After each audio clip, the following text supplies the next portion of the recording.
why focus on just how people are experiencing the trail? Let's focus on the experience itself, which means we need to protect the resources first. And then if we do that well, then the recreational experience will follow. But if you can't focus on the recreational experience and forget about the resources that create it. So we flipped it that way and focused on the landscape first. And by focusing on the landscape and the experience, we want people, whether they're by foot, hoof, bike, running, picnicking, we want them to get. It doesn't matter what mode they experience a trail by. It's the values they experience when they're on it.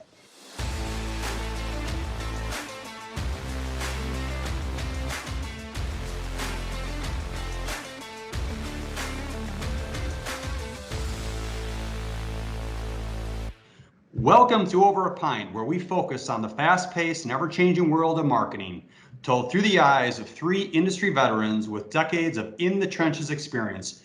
No theory here.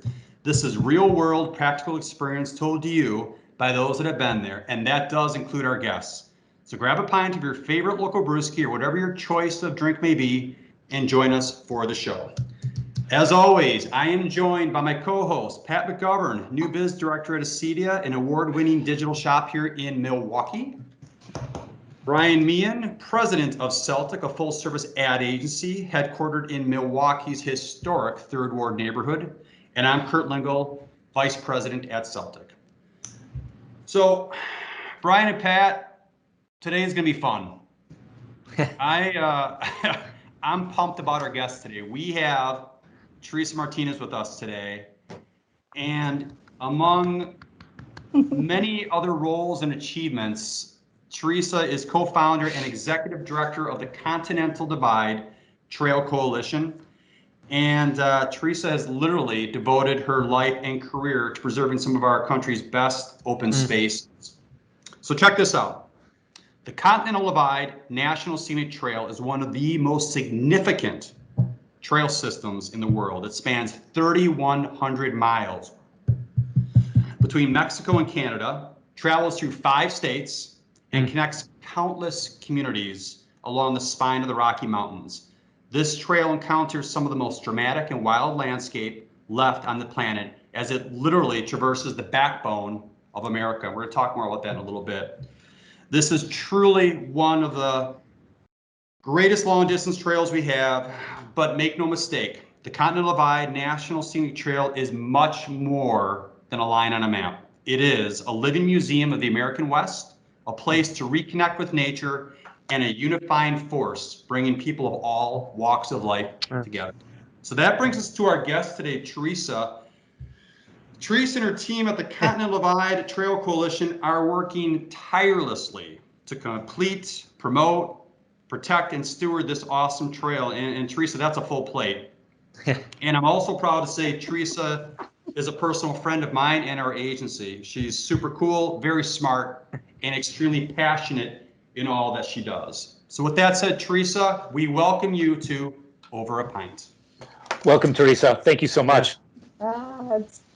It's great to be here. Although I have to admit, if you're not watching, I guess maybe listening, I'm not drinking a pint, so there is that. But I do have a gin and tonic made with prickly pear syrup. So it's like this little thing in New Mexico. Wow. And I didn't harvest the prickly pears because it's still too soon, but a local store down the road has them, and I actually processed the prickly pears and created the syrup myself, and then have been using that in all sorts of things this last week. So there you go.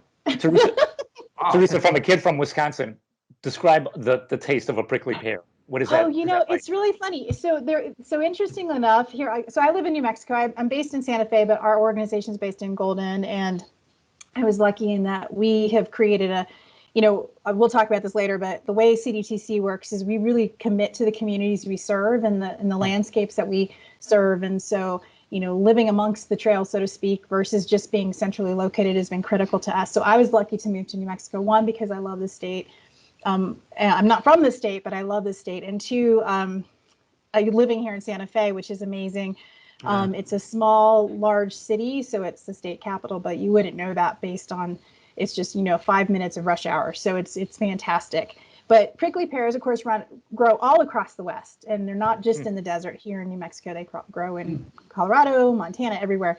And, prickly pear is that classic cactus. It's got the big round spines. And a lot of times the petals look like hearts or shaped in hearts, but then they have all these pricklies, which is, who knew? Right. There's probably something really, something in that. But then every summer they produce fruits, and the fruits, they call them the tunas, which is really funny. So down here, you'll see like tunas for sale, and you're like, what?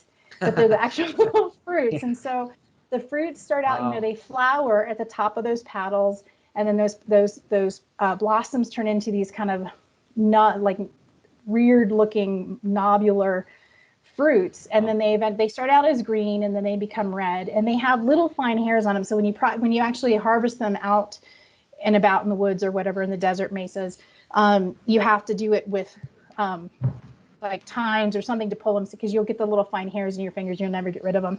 Wow. But this I actually got from a little Mexican tienda down the road, and they actually sell these big fat fruits or big fat tunas, and it tastes so it's just amazing. And they've already processed all the spines off of them and everything, so you just have to cook them down and do all this stuff to them. But it tastes sort of like, it's a kind of funky taste. If you're just drinking it's like a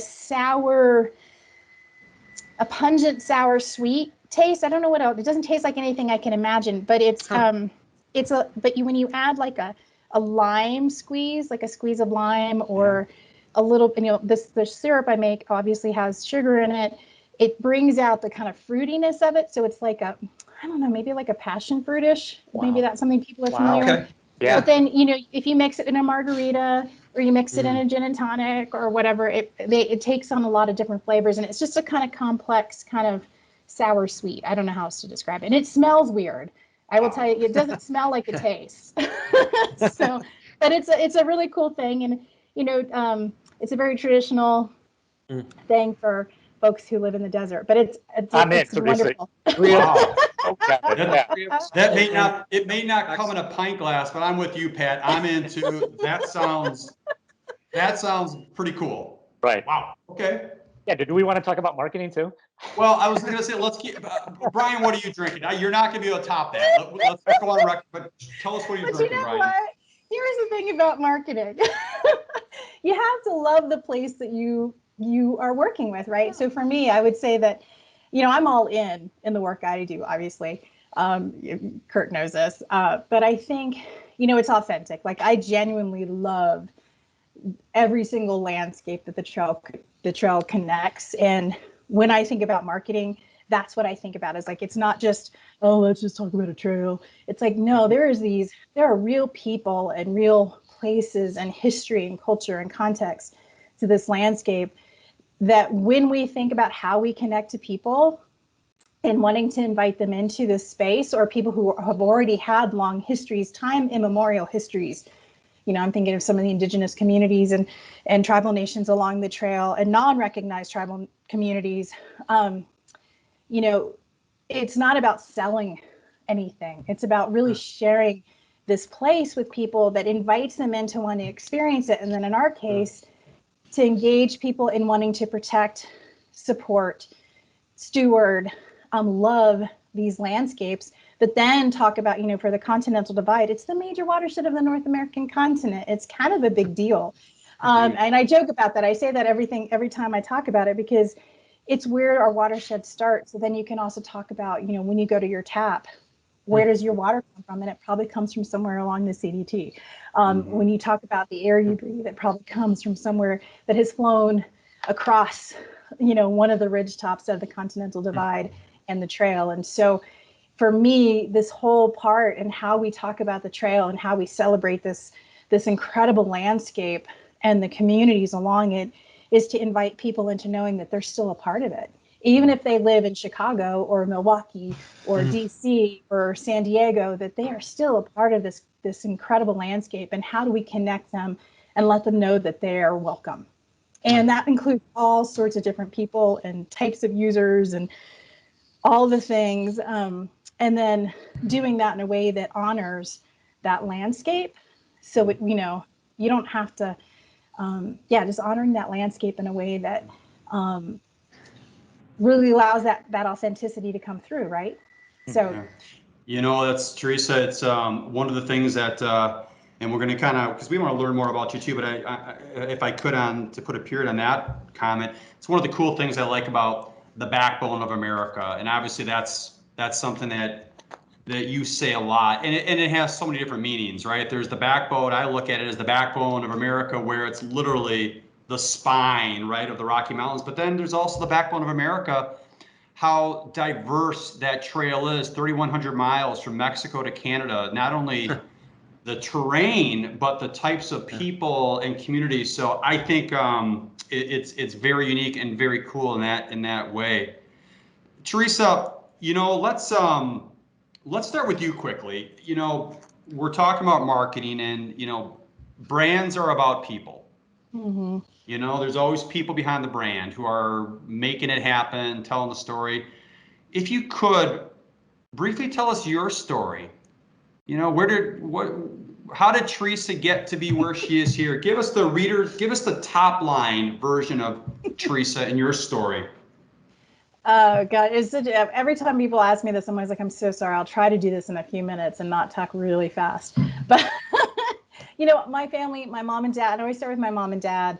You know, my mom was a migrant farmer. Her family were migrant farmers up and down from Austin, Texas, up to Michigan. My dad was a farmer in Southwest Texas and Brownsville and that area. But my dad went to Vietnam, and he then went to work for the State Department. So I was actually born in the Dominican Republic when they were stationed there. And then we lived I don't even remember because I was so young. We lived all over Central and South America, and then eventually went to England, and then came back to Virginia. And most of my life was spent in Northern Virginia because my dad worked, you know, close to the DC area. And so, you know, for me, nature really wasn't, going outdoors was more something we did when we were in Texas with family. We'd go down to the Rio, have big cookouts and watch the sunset. You know, we'd get out of the water as soon as the cows came down, because that's what, you know, we knew enough about that. But, you know, we weren't outdoorsy. We were not hikers. My dad played golf, you know, and I'd sometimes hang out with him on the golf course, but we were not hikers. But there was something in me that loved being outdoors. Maybe it was those, you know, sunsets on, you know, the Rio down outside of Austin. I don't even know what river it was. That's like how, you know, I don't even remember. I just remember sitting out there with all the family and having these huge barbecues. But I went to Virginia Tech, and because I grew up in Virginia, and I went to Virginia Tech, which is in Southwest Virginia. And the first weekend at school, there was this, and dating myself, there was a poster or a piece of paper on a bulletin board that said, you know, we're having a meeting for the outing club. You know, we didn't have the interwebs back then. There was no, you know, there was no listserv or meetups. The old-fashioned way of tent cards on tables in the dorm or in the dining halls, and posters in the dorm halls. And so I went to this meeting, and they're like, we're going to do some maintenance on the Appalachian Trail. And I was like, I don't know what that is, but it sounds like fun. And so that Saturday, I got in a car with a bunch of people I didn't know and drove an hour and a half to Bland County. My parents probably would have shot me otherwise if they'd known.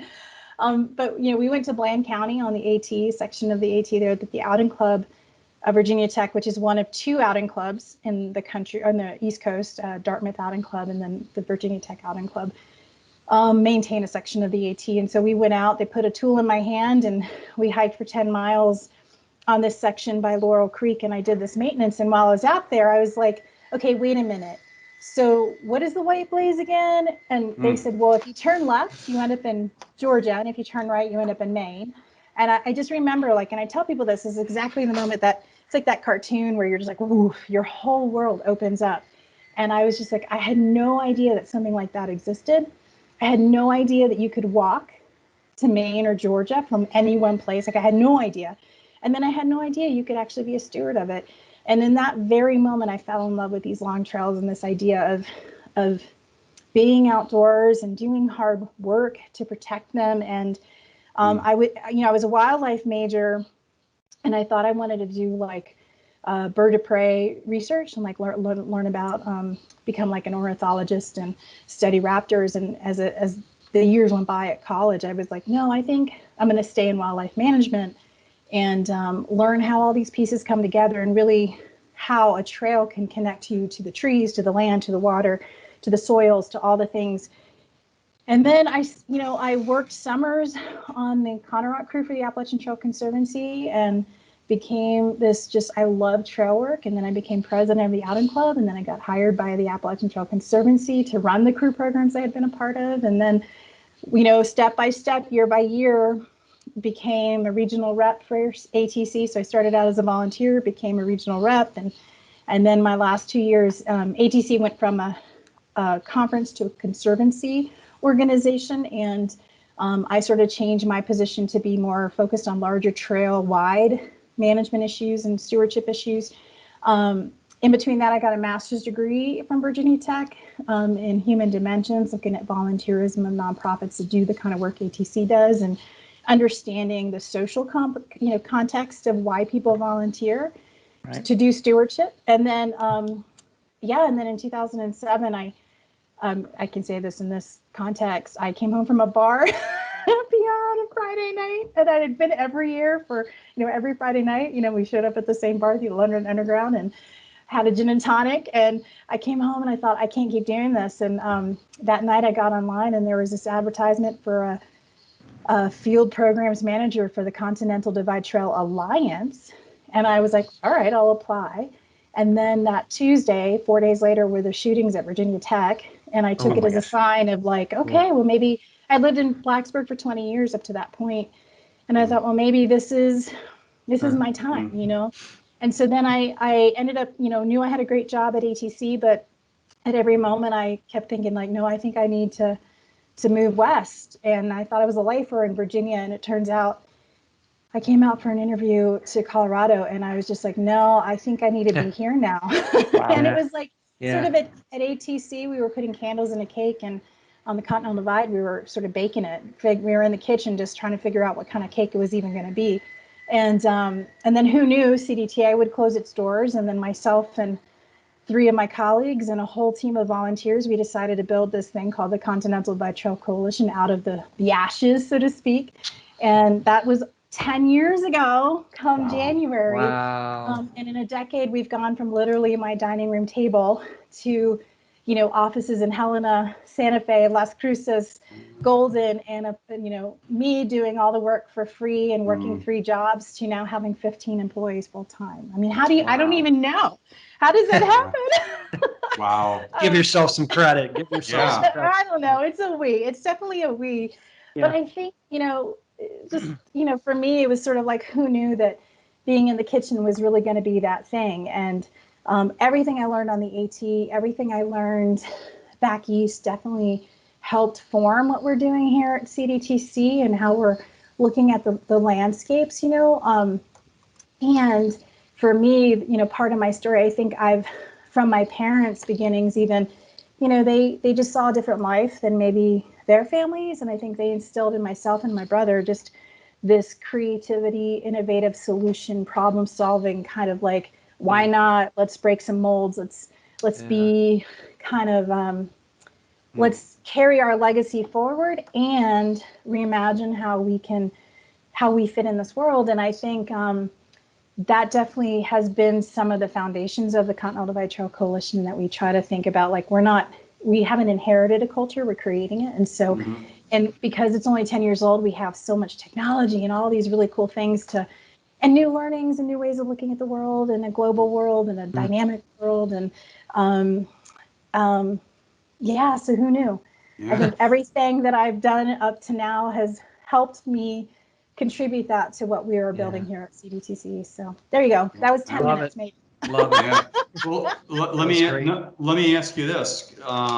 So from a brand perspective, obviously you get there, you're one of the co-founders, and we talk about branding and marketing. That's our lane pretty much on this podcast. But so you co-found the coalition. Obviously the trail was there, but so I guess, Teresa, maybe talk a little bit about what kind of thumbprint did you put on the brand? I mean, we always like in our business, brands have personalities, right? There's whether it's, if you're an ad agency, there's a ton of advertising agencies. They all have different personalities, and it's based on the people that work there. Even though we might do the same thing, we might have the same services. You're there for 10 years, and as you said, you were kind of working out of the table in the dining room or whatever, the kitchen. What where have you, with your influence, how was the brand involved? What is the personality of your brand? How would you define from a brand perspective? What is the coalition all about? Good question. Yeah, and it is a great question. And I think it's probably, there's some magic I can't describe, and I try not to describe it because I don't want to ruin it. But I do think part of it is probably the fact that we started at my kitchen table, and actually we didn't start at mine. We started at Josh Shisco's, one of my co-founders' kitchen tables. Then we moved to my kitchen table because they had, they were getting ready to go. Long story. Anyway, but there was some really fun there. It was a lot of fun. But, I think, we built CDTC in watching the Continental Divide Trail Alliance close its doors. And so we learned some lessons. All of us who were co-founders had either worked at CDTA or worked at CDTA when it closed, or coworkers, colleagues, friends. And I think we were all in our 40s at the time, and or late 30s, early 40s. And I think we just had this moment to say, like, how can we, with our perspective as this generation, kind of apply what has come before, but also look forward with our eyes and sort of look at something from our generation's perspective. So technology being open source, reducing our overhead. So, we have offices, but, well, I don't know, Kurt, if you guys have ever been there, but you walk into our office, it's about the same size as my office here at my home, which is a closet. And there's usually boxes stacked of beer and gear and all sorts of things, and everyone has the same desk. Like, there's no offices with a door. When I'm in Golden, I just, whatever space is open, I sit there and I work. And it's pretty good. We have hot desks, I can think of they're called nowadays. So I think part of our brand is to keep our overhead low, right? To not get sucked down this path of ego, and to show up for the trail, and to show up as humans, to show up fully as humans with all of the things that we bring to the table, both good, bad, but do that in a collaborative kind of co-creative space where we stand to the scrutiny because we inherited the baggage from the Continental Divide Trail Alliance. We very early on decided whenever someone came to us with that, we were going to, listen, hear, and invite into problem solving and solution making. So it wasn't like, thanks, see you later. It was like, okay, well, and come help us fix it, or that's great to know. How can we help change that? How can you help us change that? So it was more of this creating a culture of invitation and creating a culture of standing to scrutiny and doing it because the trail needed us, right? And realizing we had to be there for the trail, and that was going to require a different sort of skin, and to be very grassroots up and to represent and serve the communities that the trail connects as much as the trail holds, and not be top down. So everything is very organic. We try to stay very flexible. We try to stay very innovative. We're always looking at what's coming tomorrow. So we recognize the world is in a dynamic space, both socially, politically, environmentally, obviously. So as an organization, how can we maintain enough systems that hold us grounded and our house is well built, but we can also flex and move as the environment moves with us? And so, like, for example, with the pandemic, we had just finished our second strategic plan, and part of that plan was to regionalize and decentralize and to get people out in the field and reduce even more our need for large spaces and that kind of stuff, and have people work from home. And my dream, actually, when we first started CDTC, I thought, wouldn't it be cool to put us all in Airstreams and we just traveled up and down the trail, and we didn't have an office, and we just lived out of we had these kick-ass trucks and pulling Airstreams, and we just lived on the trail and worked wherever we wanted to work. And and so pandemic sort of taught us that, like, that was really in our bones and really in our DNA to do that. I think the other thing is, stating the obvious, I'm a Latina, I'm an executive director, and the worldview I have is probably different than other people. And I think these eyes in the world that I've come up in, and I used to say to myself, when you're queen of the world, you'll be able to do X, Y, Z. Well, look at, now I'm queen of the world, you better show up, and so I think, understanding and embracing and leaning into more and being more comfortable and confident in this space, both just as a woman and as an executive director. I was never, if you'd asked me on my life list of things to do, was never form an organization, be an executive director, lead a team of 15 people. Like, none of those things were on my life list. It was definitely not on my life list. So learning how to come into the space with sort of that beginner's mind of like, well, let's just go and like, here I am. I don't have all the answers, but all of us, and again, part of our founding probably DNA is just that we know what not to do. We know what will fail. So let's just not do that. The rest of it, let's just be creative and figure it out together. And I think that has affected our relationships. It affected how we even branded our original campaign, which was a crowdfunding campaign to get the actual original funding, private funding to launch CDTC officially and hire people. And actually, just so everyone knows, I wasn't actually even the first employee. I kept doing my job for free. We hired a field programs manager, was our first employee. And and that's because we had Forest Service funding to do that with. And then I got hired second. And that, I think that's part of who we are, is to sort of keep the funds where we know we're going to get the most benefit on the trail. And then the other piece was to not duplicate effort, but to leverage our strengths and do, CDTA, one of its challenges was that it did 20% of what its mission could be, because it had to generate income. It had to generate revenue from those volunteer hours. CDTC, we've decided, we're only ever going to require or ever have a quarter at the most of our budget or funding come from the Forest Service or federal government. So the rest is going to be all privately supportive. We were going to not look for that one $5,000 donor, but we'd rather have $5,001 donors. Again, that grassroots space. That we would really focus on creating a culture that was really about keeping it authentic and real and on the ground and what the trail needed. Anyway, so all of that being said, when we launched this crowdfunding campaign to launch CDTC, I think we realized that one of the things I would talk very early on, I will share, this is the other thing we learned very early on. I would be like, there's Lewis and Clark and there's all these really heavy things about the CDT, and I'd get into that and people would kind of like, okay, cool lady. And I had this great marketing person, Jonathan Stalls. He actually designed our logo for us very intentionally. But he was like, look, and he and I are very good friends. He's like, look, T, I get it. Like, I would follow you anywhere. However, I'm the 1%. 99% of the world doesn't care about Lewis and Clark. 99% of the world cares that when they're standing on the Continental Divide, they can pee on both sides of it. And one part goes into the Atlantic Ocean, the other part goes to the Pacific Ocean. That's where you need to meet people. And that's where you need to connect them. And so I think as a very formative place of how we talk about the trail, we think more in that very, very much that step one stage. And then we let the trail do the rest of the talking. Like Kurt, behind you, you have that great image of the Ice Age Trail logo, or, we call Blaze. When you bring people to a place like that, that's all you need to do is get them to there, whatever that takes. So we learned very early on to not get stuck in the heavy. The heavy can come. We can talk about climate change. We can talk about watersheds. We can talk about the Colorado River not meeting the ocean. We can talk about all those things.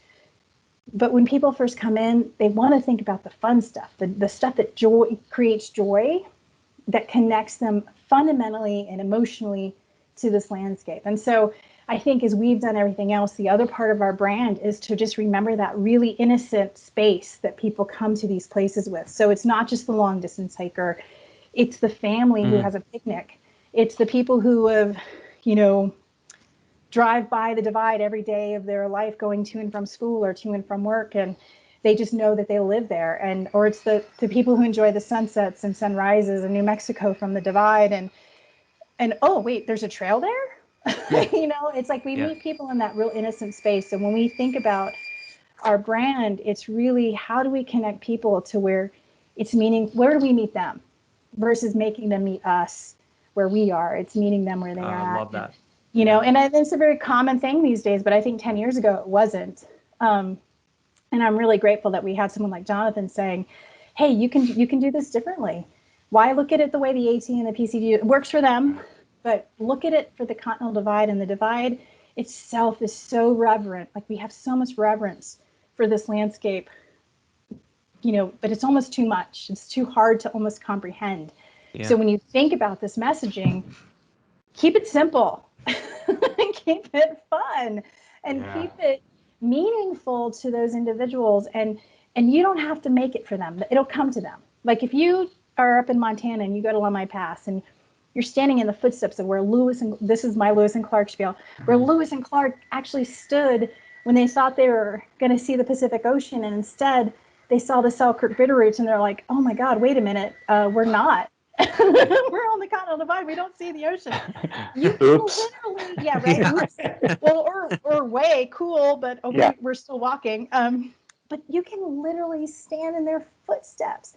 You know, you can stand where the Missouri River comes out of the ground. You can stand where the Colorado River starts, where the Rio Grande starts, where the Gila River starts. You can stand in these places where something begins. And so, yes, it's heavy, but when you can get people to you can pee on both sides, and do you know you can stand in the footsteps of Lewis and Clark? Yeah. You get people. And so that's when we think about how we tell our story and how we think about the work that we do, meeting people in that very fundamental, innocent place that allows them all these other places they can go. Oh, and by the way, it also doesn't stop at the boundaries of the United States. It goes all the way down to Mexico and all the way up to the Bering Strait, you know? So, you know, you know, and hey, by the way, there's grizzly bears and wolves and really cool critters, and you know, and just you can meet so many different people in different ways, and then there's a trail. Hey, Teresa, you know what? It's a shame that you're not passionate about what you do.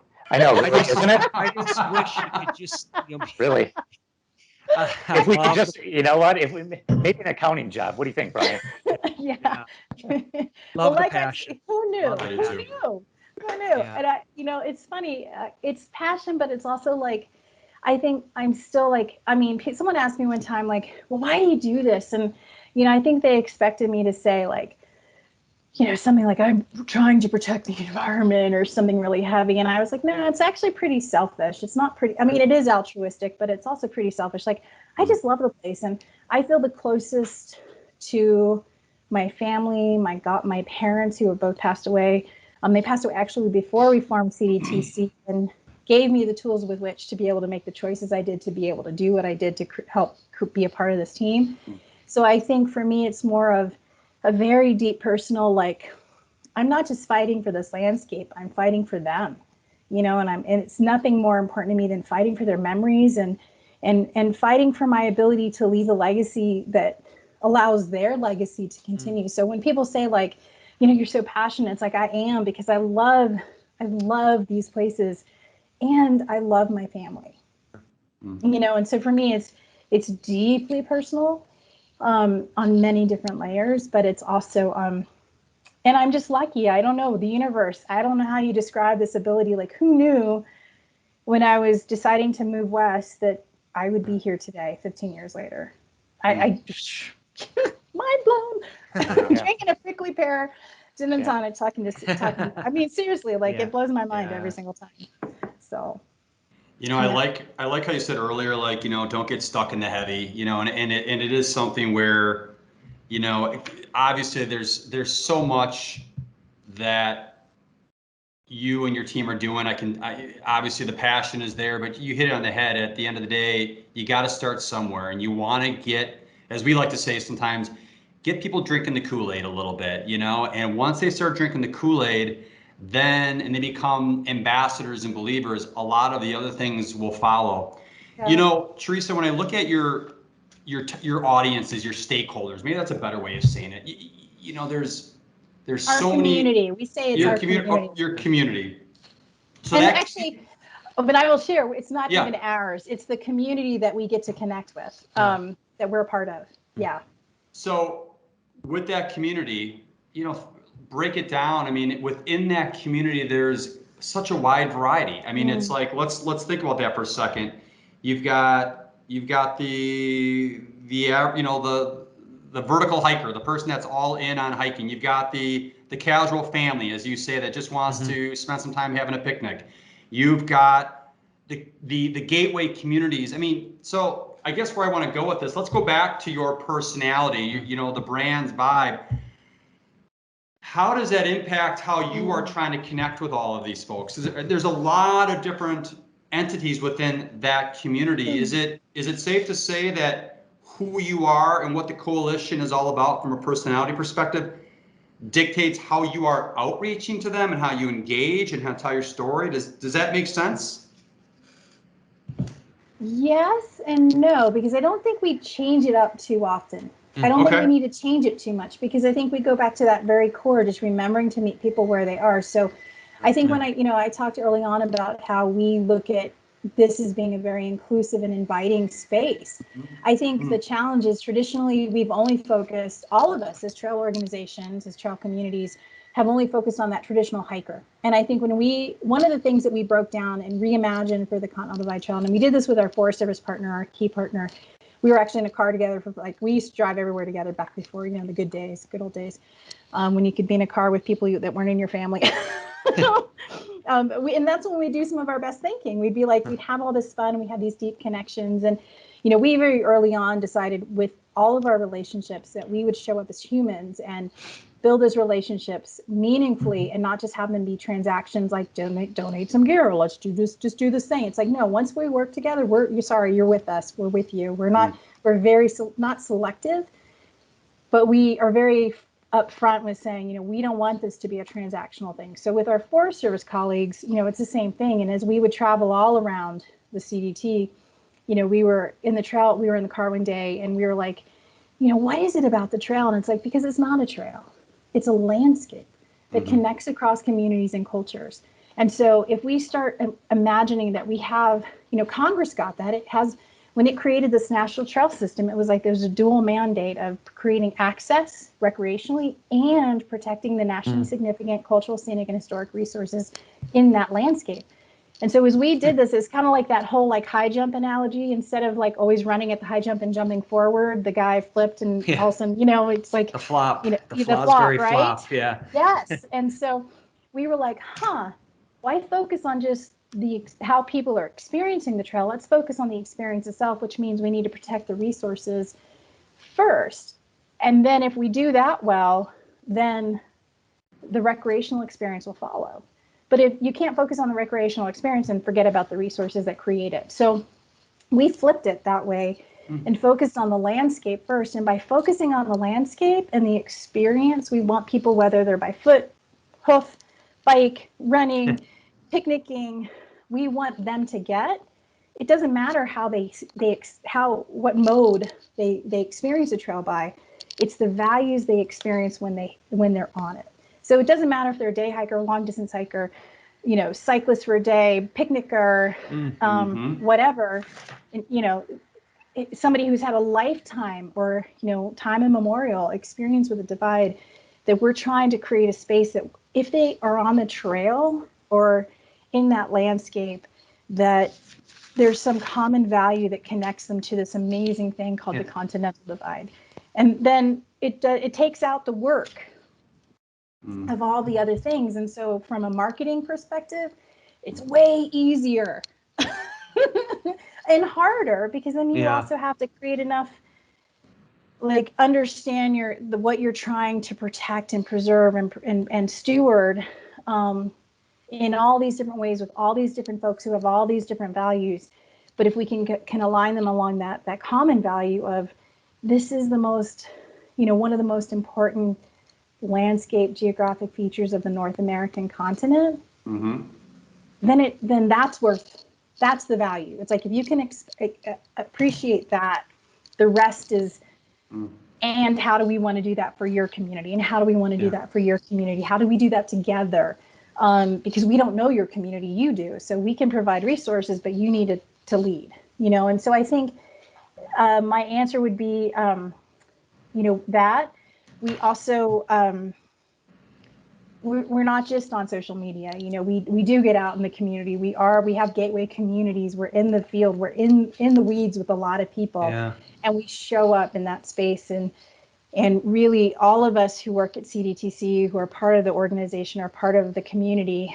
I think it's never been. I don't know that we have this written down, but it's like it definitely is somebody who wants to be in that organic space and that willingness to create together.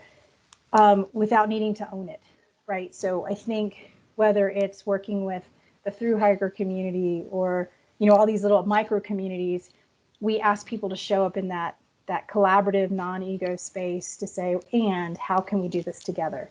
And that's always fundamental to us. And I think with messaging and audiences, I think we're also learning, especially in this world today, how to look at language.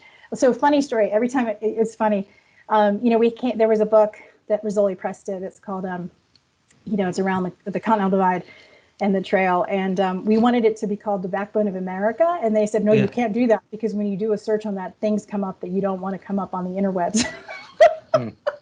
Around the word backbone. Who knew?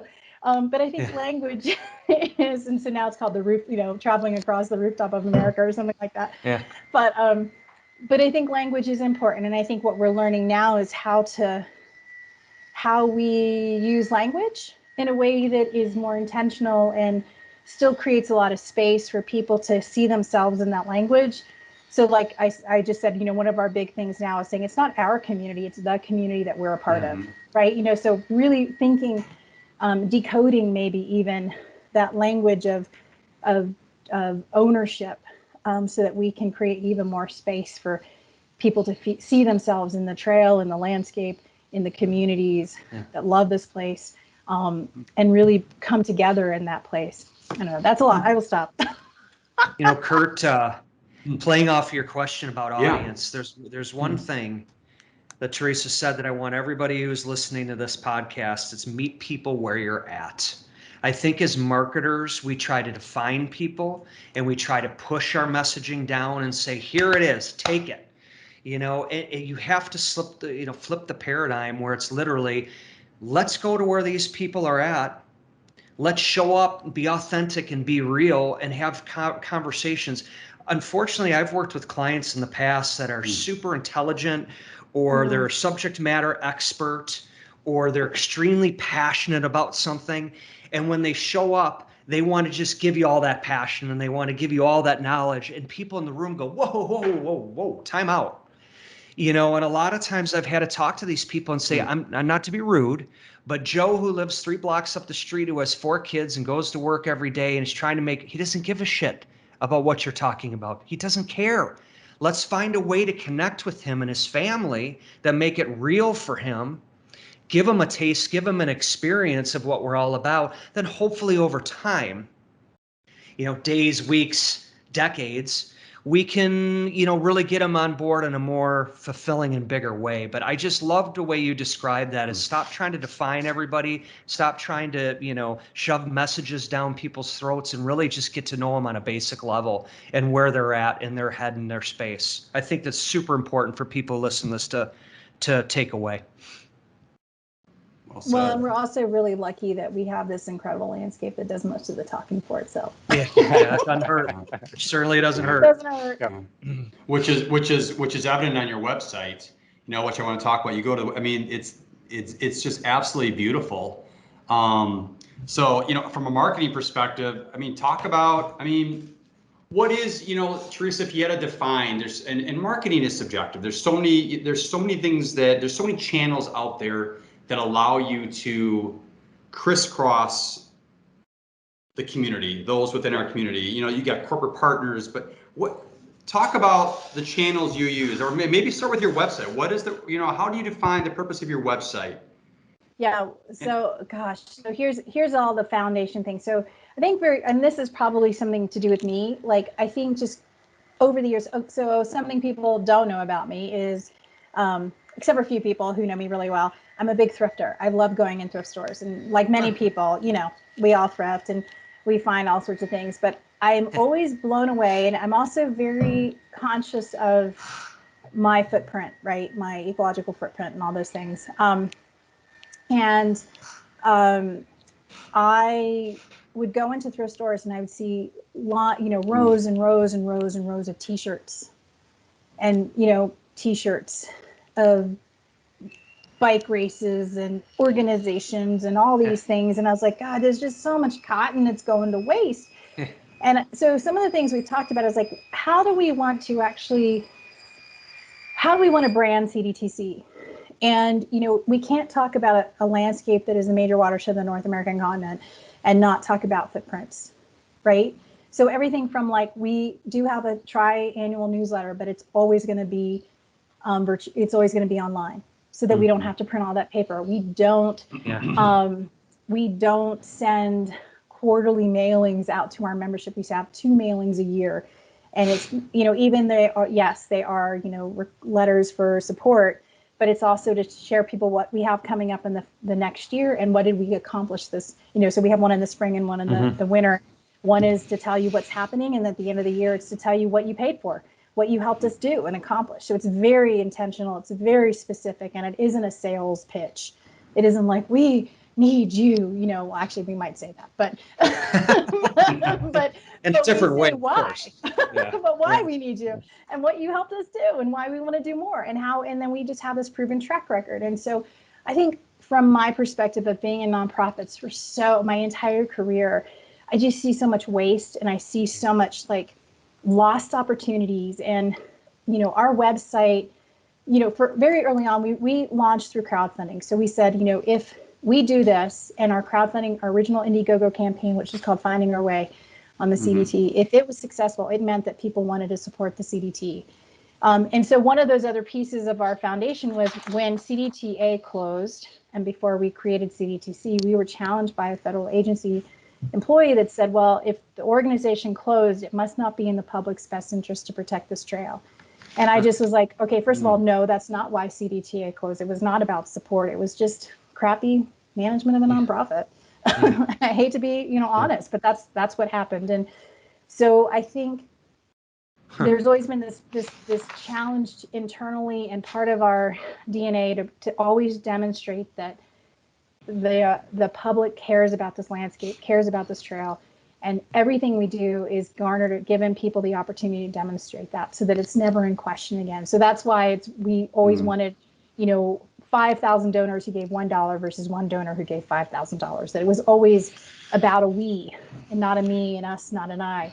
And so I think when it comes to things like social media was just starting to become the avenue, we've leveraged our Instagram and our Twitter feeds and our Facebook presence heavily, because it was also free, and it was easy as a very early on a nonprofit that was just starting to leverage these free open source resources. That's always been in our DNA.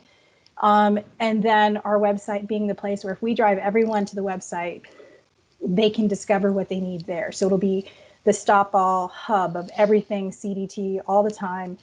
And so I also was in the space of 10 years ago, websites were way different. And I always liked the look of an elegant design, very clean space, not the constant whiplash of all the websites that have too much information. You're like, what is going on? I'm getting what the, I wanted it to be like, I've got a headache, right? I wanted people to come to the website and just see space and information that they could actually, you could actually absorb, and you could read, and you could follow and track. And I think that's also been true of all of our media and everything we do. All of our print collateral, or our collateral that we use, is images that tell the story and keep the words minimal. Amen. And then in the website, allow people to drive into the website to find the information they need, have it be user friendly, have it be interactive, have it engage people. Same thing with anything we would send in our e-newsletters, whatever, to have it be meaningful. It's not junk. Like, you actually want to read what's going on because it's meaty, it's well written, it's clean. So I think for us, that's some of our style. And so with our website, and we want to do a website overhaul because we're maxing out the back end, right? We're hitting up a wall, and it's been 6 years. So we're ready to kind of push restart on that.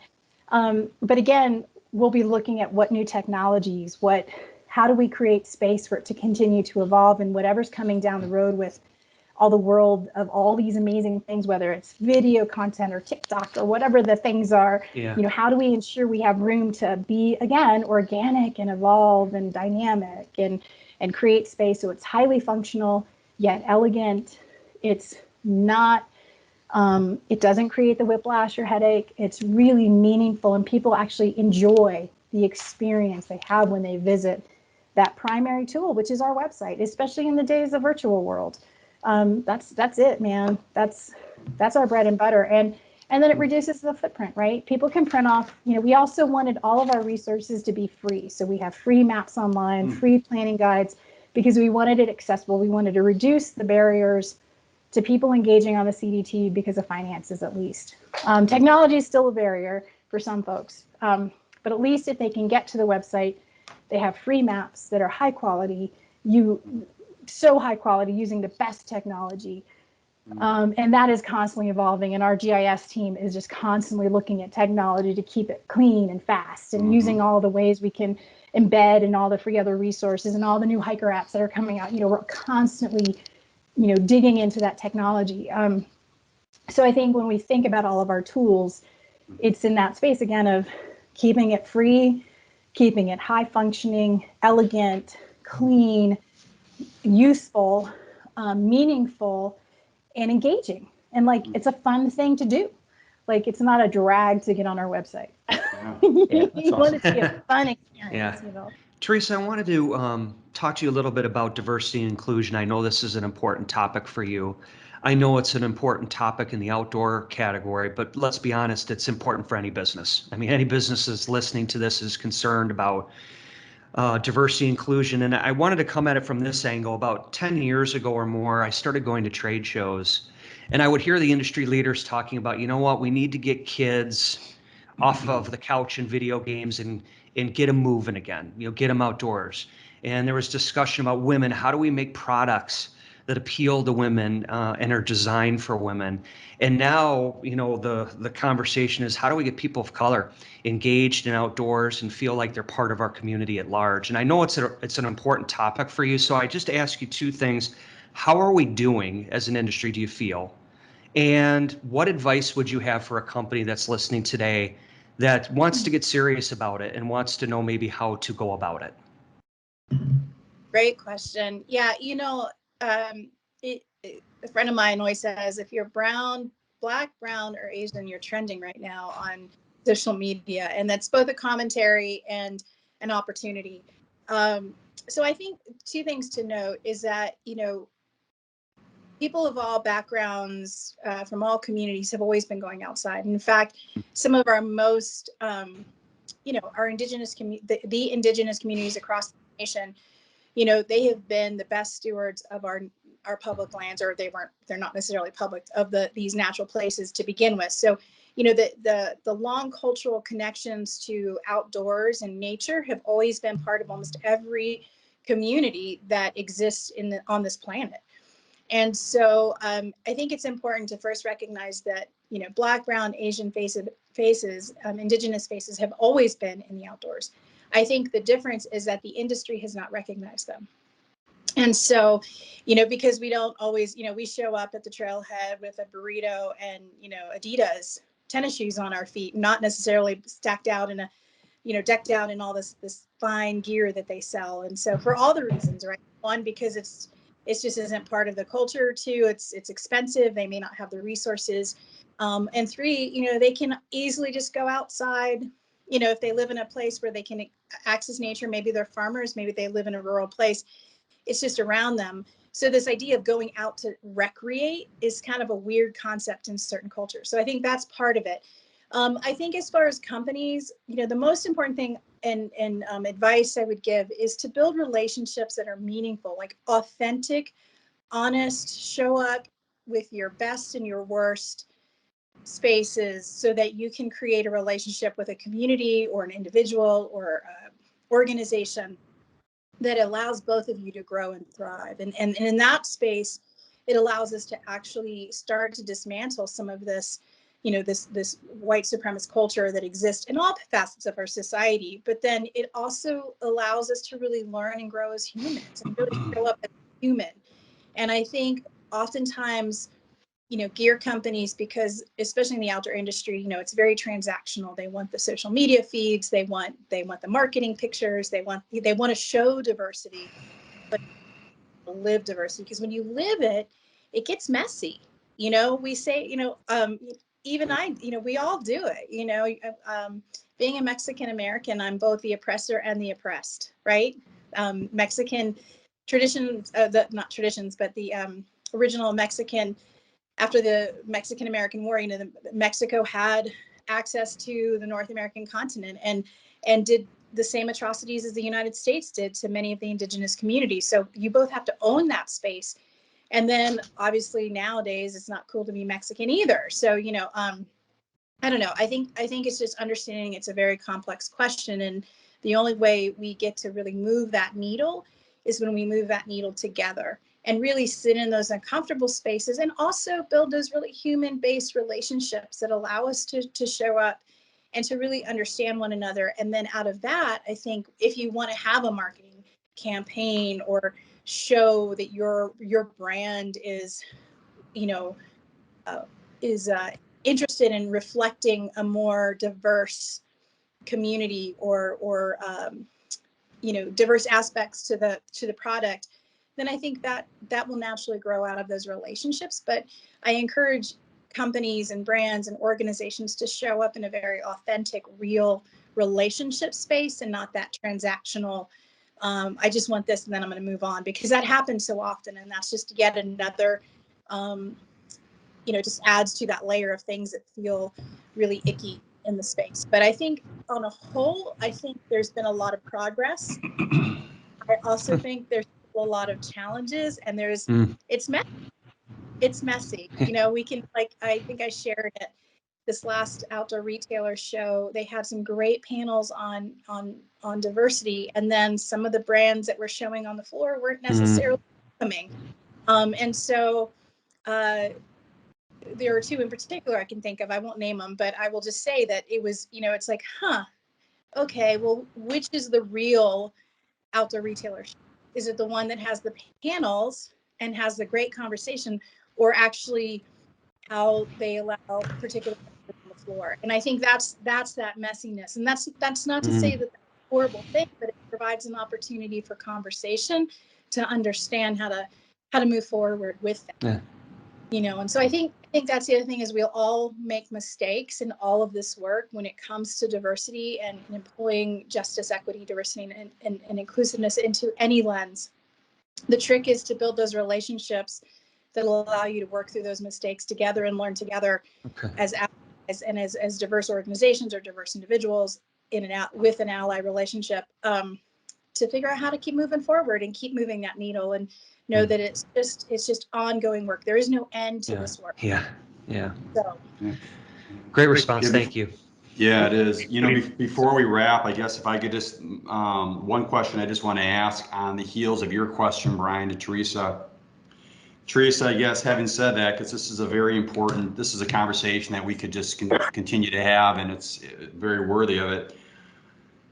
If you could briefly, what brands out there right now, maybe just, and I'm not going to ask you which ones you don't admire, because that puts you on the spot. But if you could just briefly tell us what brands, 2 or 3 brands you admire that are doing it right now, just, from all around, from, they get it. Wow, it's there's a lot of them, actually. There's a ton of companies. I'm really, and I will say that everyone's doing it right, but they're doing it well, because there's no right or wrong. Okay. But I think those organizations, I think 2 that I can say that from the Continental Divide Trail Coalition perspective that we work with really closely, just initiated a relationship with Oboes, and I think they're asking the right questions and wanting to know how can we be better? It's the same question CDTC asks ourselves all the time. How can we be better? We did that well. Okay, now how do we build on that? And I think Oboes does that really well. Big Agnes does that really well. Osprey does that really well. Granite Gear, Rob Coughlin, he probably, of all the people that I work with, they have their, what is it called? It's their 15-minute Instagram little ditty. And he, all of the voices and people who aren't always the people you see on the panels are not those people. They're everyday people doing the work. And Rob, I think of all the people who do it the best so far, I think Granite Gear has been doing it for a long time with their groundskeepers program, really breaking down sort of what that's supposed to look like and what they actually do in terms of like getting people out there and breaking it out of that hardcore person doing all the right things. It's more like average people that we can all relate to. And I think they get that. And then I think their hot minute, that's what it's called. You know, the program is just, it's so dialed because it's so raw. It's just normal. It's human beings being human, goofy. It's not perfect. It's just showing up like all of us show up, especially during the pandemic, right? And so I think a great North Star would be what they're doing at Granite Gear. And again, I just love Rob because I think he really gets how to just be in the trenches with us, and he's really building relationships. Like he will show up and just, and he asks the question, how can I, like, not how can I about Granite Gear? It's more like, how can I, as a person who brings this company with me, but how can I help? And I think that's a great gold standard of how a company can show up, and then just be human. He just shows up, you know, as himself. And I think that's true of a lot of other companies I mentioned. They just show up as themselves. They're not trying, there's no image, there's no, they're awesome people. They're cool people. They just don't have to, they don't put up front. And I think that's when, and then we can build relationship with it. And that's when you sit around, you know, laughing and going, oh my God, we should totally do that together. And then really cool thing. So yeah, that's a great answer. Yeah. It's a great answer. We've had Rob on our show, and Rob is authentic. Yes, he is. And he was a great guest, and we've had a chance to meet him live and in person, as you know, because you were there with us, and he's awesome, and that does not surprise me in the least. So thank you for sharing that, and good answer. I guess, you know, Teresa, as we always do with our guests, as we kind of come to a wrap here, you know, we always like to open the mic up and say that, you know, the final word is yours. So if there's anything that, I hate to use the word plug, because that doesn't sound very right, you know, but it is. It's an opportunity. If there's anything you want to share, we'll plug it. You know, that's okay. We can plug it because what we're talking about is important. So if there's anything you want to share, the final word is yours, Teresa. Well, I will just say, so two things come to mind. One is, and I think I've shared this with you before, it's like, I'm no one special and so are you. I think the work that we do at CDTC is just us being human and showing up as just goofy people who don't, you know, there's no reason why we're succeeding except for we are. And so, and I think we constantly sort of do this, oh my God, they're letting us do this and we're getting away with it. And it's really awesome.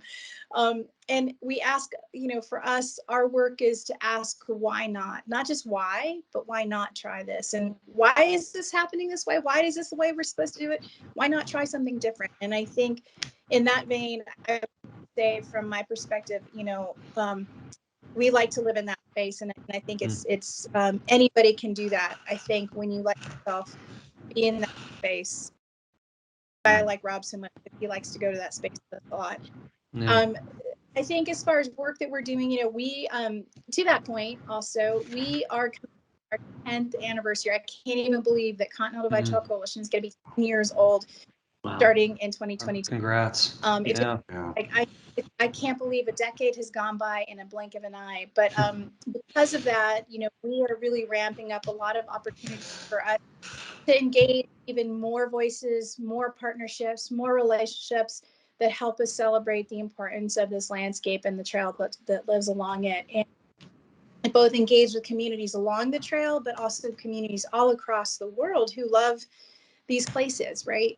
So as part of that, we're launching an event called Portraits of the Continental Divide Trail. So we're going to be looking at people who are impacted and love and care about the trail. And that's going to be kind of a cool storytelling space where we're going to get out of the way and provide the mic, so to speak, to other voices.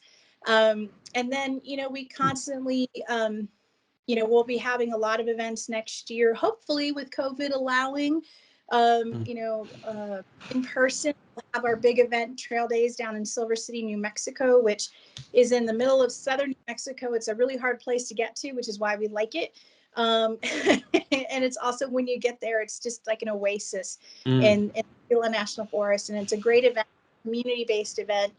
But we have a lot of really cool things. And I think a lot of our stuff is going to be tied to our 10th anniversary and what that means, where we've come from, where we are today, where are we looking forward, and how can we move forward together, as I was saying, in a space with even more voices, more organizations, more partners, more everybody's, so that we can really truly not just celebrate the landscape of the Continental Divide and the Continental Divide Trail, but also start really, exploring what it means to address things like climate change and air quality and water issues and all the things.